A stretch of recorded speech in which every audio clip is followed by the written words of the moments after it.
வணக்கம் நண்பர்களே. நம்ம டியரோட 5 மணிக்கான கெஸ்ஸிங் பார்க்க போகிறோம். 17ஆம் தேதிக்கான ரிசல்ட்டு 30788 ரிசல்ட்டு. நம்ம கொடுத்த கெஸ்ஸிங்கில் பி போர்டில் 8 பாஸ் ஆகிருக்கு, ஏபிசி போர்ட் பாக்ஸில் சி போர்ட் பாஸ் ஆகிருக்கு. ஸோ அப்படி பார்த்தோன்னா நமக்கு பி போர்டும் சி போர்டும் பாஸ் தான் கணக்கு வரும்.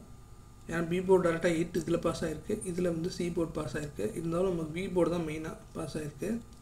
ஸோ 18ஆம் தேதிக்கான கெஸ்ஸிங் பார்க்கலாம்.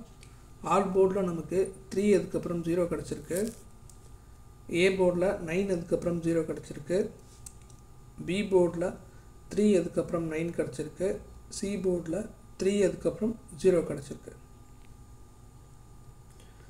ஏபிபிசிஎஸ்சியில் பார்த்தீங்கன்னா 0990 3993 கிடச்சிருக்கு.